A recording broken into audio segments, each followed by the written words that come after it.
използваме последните 5 минути от времето, с което разполагахте ви, ние да се включиме. Така че направихме нещо и радвам се, че го създадохме в различен стил.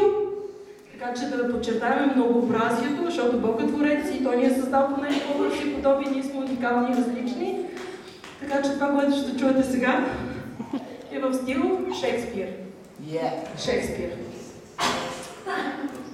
Така, о, прашка славна, о, инструмент благословен, в ръката на момче невръстно, приотил за облен камък не голям, от крайбрежията на река Йордан.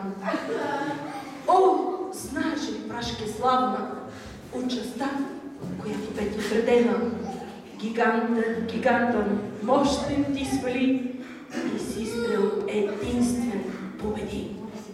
Блазена дес, които носят прашки и ги извозват всеки ден, че сила има в тях юнашка.